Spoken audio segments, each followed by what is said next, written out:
Sa teaser, yung isa sa mga personalidad na nabanggit nga dun sa teaser. Tapos yung nabanggit dun nagain ng reklamo para dun sa gumawa ng teaser na yun. Para sa sir, anong opinion mo dun? Para sa akin yon, opinion ko, mas advantage yun kay Direk Daryl Yap. Dahil mas lalong gugustuhin panoorin yung movie niya dahil sa teaser pa lang nga nagkagulo na sila nagkasuka na sila nagfile na ng damyos sa ng kahihiyan ng ilang milyon. Alam naman natin yan. Ako pala si King Belimac na tinatawag sa Sarangani na King Kongreso. So ako po yung tumatakbong congressman sa probinsya ng Sarangani, ng Lone District ng Sarangani, and isa sa pinakabatang tumakbong congressman sa probinsya namin sa Sarangani. At alam ko ay tumakbo ako not for myself but para sa bayan.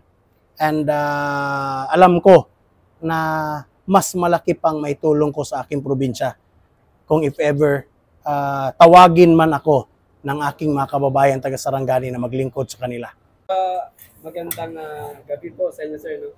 So, sir, may tatanong po namin dahil siguro naman napapalitaan nyo, napapanood nyo sa ang kwento tungkol kay Pepsi Paloma. So kayo, sir, bilang siguro napapanood nyo na rin, ano po ba yung pwede nyo i-share sa amin na obserbasyon nyo?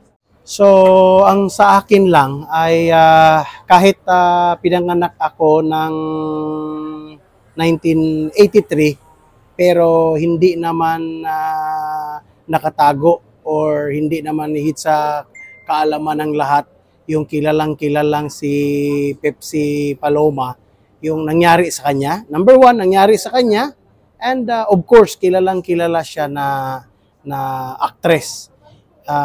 Talaga maganda siya na artista.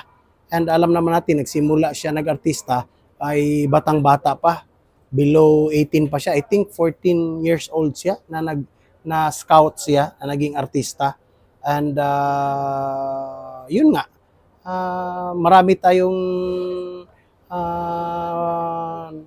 napapakinggan sa kanya na yun nga ay yung masaklap na pangyayari sa kanyang pagkamatay.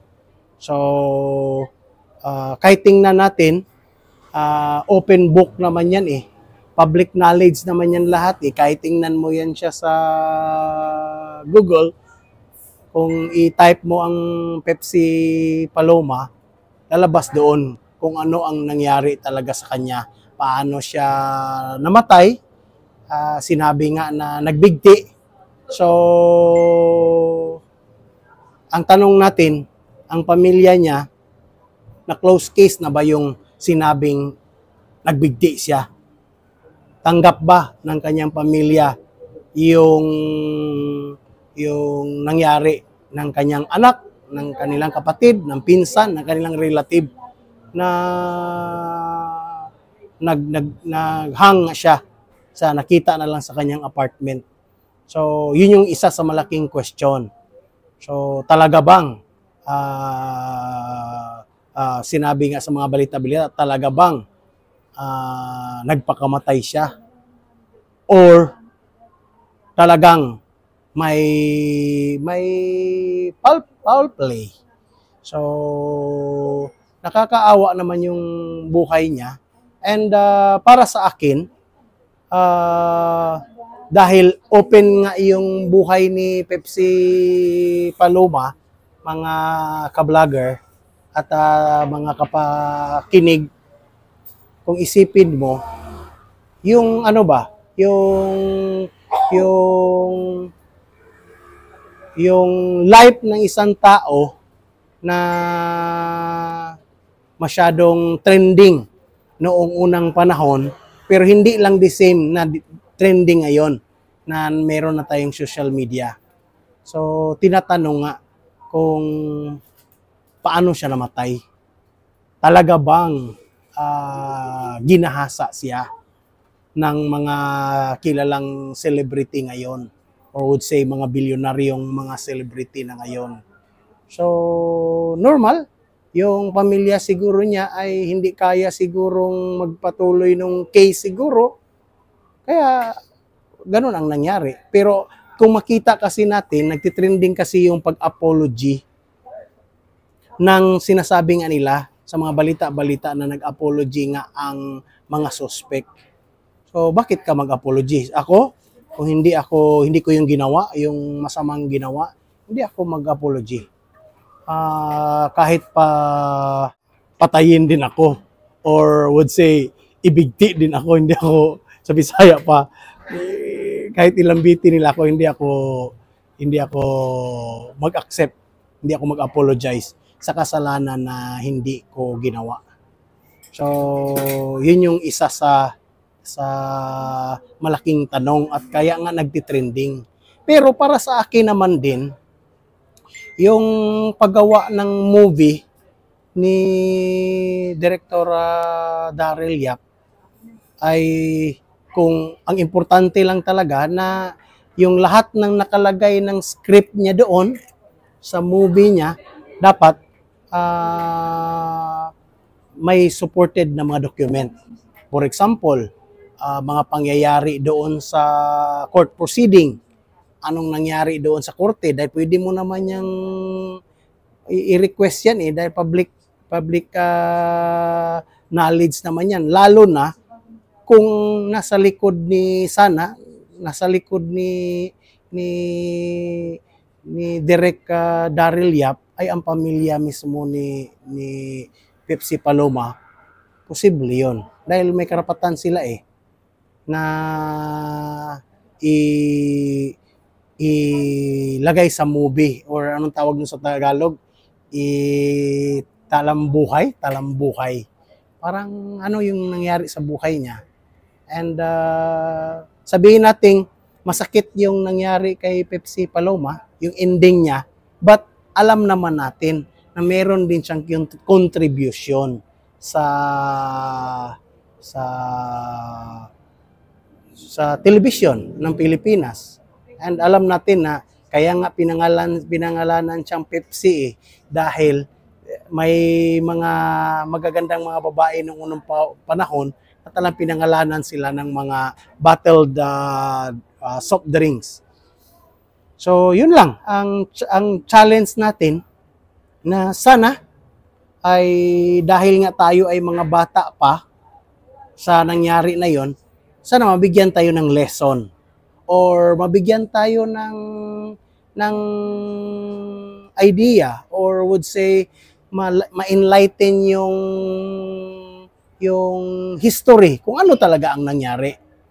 So andyan naman ang korte kung sino ang dapat manaig dyan, kung ituloy yung movie na yon or hindi. Dahil may korte naman tayo lalo na ang Supreme Court, siya naman yung magsabi kung may pagkakamali si Daryl Yap or may karapatan siyang gawa ng movie yon. Lalo na, ang alam ko hindi ka naman pwedeng gumawa ng movie kung hindi ka mag-ask ng permission ng pamilya ni Pepsi Paloma. And dahil may mga delicate na mga details yan So, good luck sa lahat ng mga follower sa pangyayari at darating na mga balita about kay Pepsi Paloma. Sir, para sa iyo sir, hindi. Ano ba 'to? Para sa iyo sir, bakit kaya muling binuhay yung ganito? Kasi paulit-ulit na lang po sir pabalik-balik na lang binubuhay.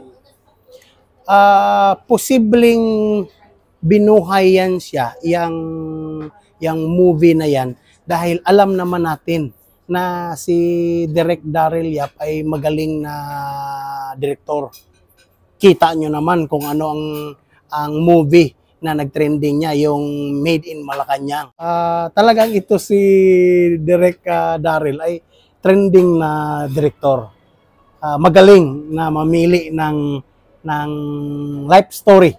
Gawa niya ng true to life story kung anong nangyari sa buhay ni Pepsi Paloma. Sir, may isang question. So sir, siguro naman napanood niyo po yung teaser ng Pepsi Paloma ni Direk Daryl Yap. So, ano sir yung observation niyo doon sa teaser kasi trending na trending po.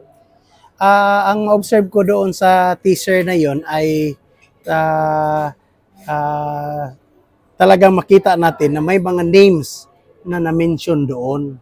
So normal, yung mga tao na na-mention doon, meron na silang pangalan ngayon. May pangalan nga sila noon how much more ngayon na malalaking tao na sila. So ayaw na nilang mabahiran ng hindi maganda yung apelyido nila. Pero you like it or not, nag-complain yung tao na kayo nga daw ang gumawa ng krimen na yon. So, andyan naman yan sa korte. So, hindi naman sinabi doon sa teaser na sila talaga ang may kasalanan sila talaga ang gumawa yung mga VIP celebrity natin yun nga, kaya nga tinatawag na teaser Ibig sabihin ng teaser, patikim. So, tingnan natin, tikman natin ang kabuuang movie ng buhay ni Pepsi Paloma. Sir, kung may lalarawan niyo si Pepsi Paloma, Kung ilalarawan ko si Pepsi Paloma base sa aking narinig, sa aking nakita na mga documentary, sa aking pagbabasa, na si Pepsi Paloma ay maano natin siya na siya yung bata na nag-work hard din. Gusto din niyang makilala rin. Kaya nag-artista nga siyang batang-bata pa siya At anak siya ng, hindi ako magkamali, anak siya ng foreigner. So, hindi natin alam ang kabuuhan talaga kung unwanted child ba siya or talagang iniwan lang siya ng papa niya. Pero makita natin na nag-strive hard siya. At gusto niya sanang maging mas kilala pa siya na artista. Pero sa kasawiang palad, sa sobrang ganda niya, dahil nga artista nga siya ng bomba noon, nung sa atin pa ngayon ay Viva Max ba or ano ba yung sinasabi nila na mga short video, ganun ang nangyari sa kanya. So, masaklap lang dahil ang technology natin noon hindi the same ngayon. Pero para sa akin, sayang yung buhay ni Pepsi Paloma na natapos lang ng ganun-ganun lang. At again, ulitin ko, minsan ka lang makakita ng babae na kilala, artista. Alam ko may pera na siya that time na sabihin mong ni-rape ka or sabihin mong niwalang hiya ka para masira lang yung pangalan mo. I don't think so. So karapatan din niya ni Pepsi noon na nagreklamo siya. Yun lang. Kita natin na dismiss yung case. Sir, anong opinion mo dun sa ano, sir? Kasi dahil dun sa teaser, yung isa sa mga personalidad na nabanggit nga dun sa teaser, tapos yung nabanggit dun nagain ng reklamo para dun sa gumawa ng teaser na yun. Para sa sir, anong opinion mo dun? Para sa akin yun, opinion ko, mas advantage yun kay Direk Daryl Yap. Dahil mas lalong gugustuhin panoorin yung movie niya dahil sa teaser pa lang nga nagkagulo na sila nagkasuka na sila nagfile na ng damyos ng kahihiyan ng ilang milyon. Alam naman natin yan. Pero karapatan din ni Daryl Yap dahil project niya yun Hindi natin alam ang kabuuang story nung Pepsi Paloma kung meron bang permission sa pamilya niya na gawan siya ng movie or what. Dahil narinig ko kasi na parang sinabi sa interview, kung mali ako, correct me, hindi daw nag-ask ng permission sa kanila na bakit gumawa ng movie. So,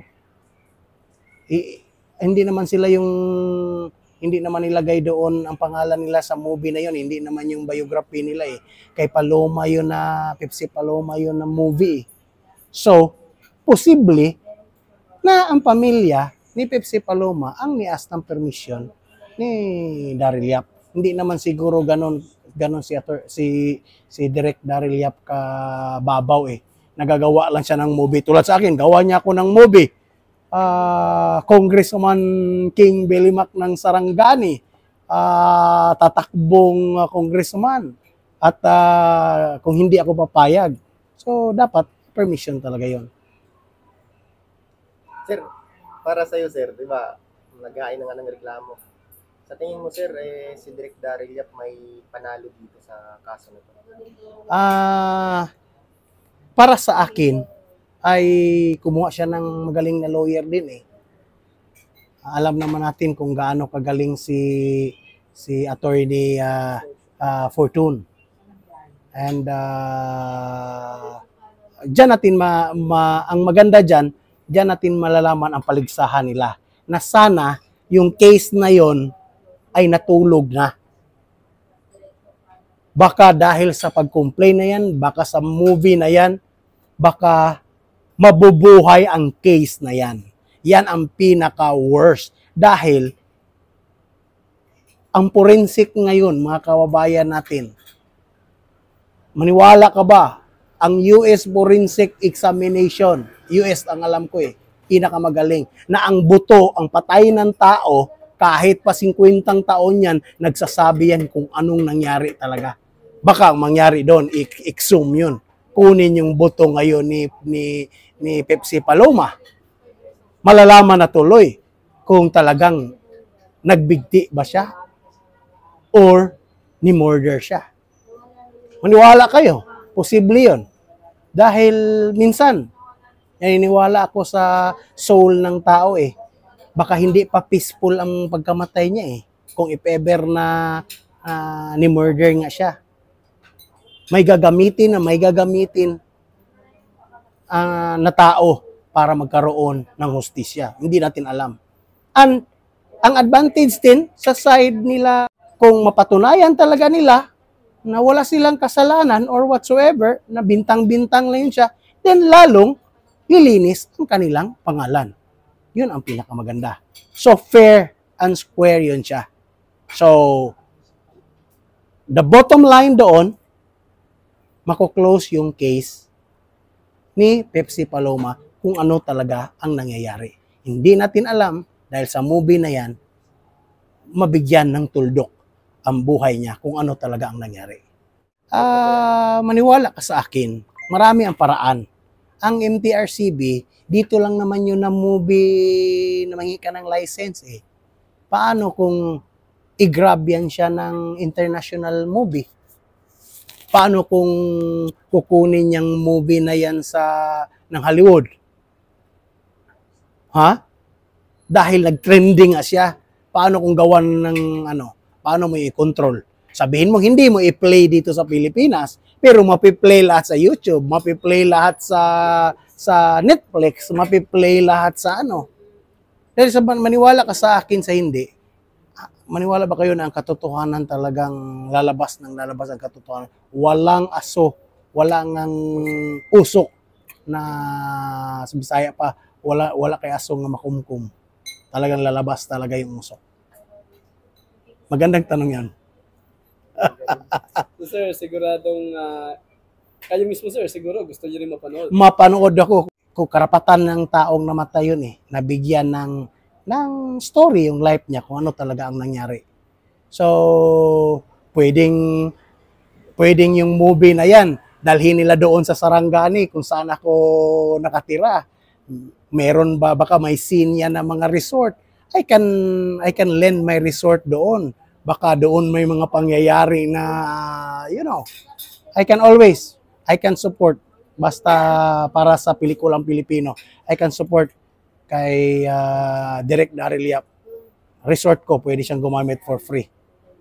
Sir, sa dami naming na-upload na tungkol dito sa Miss Pepsi Paloma, maraming nagko-komento kasi na, ano lang yan, kasi namumulitika lang yan kasi malapit na eleksyon.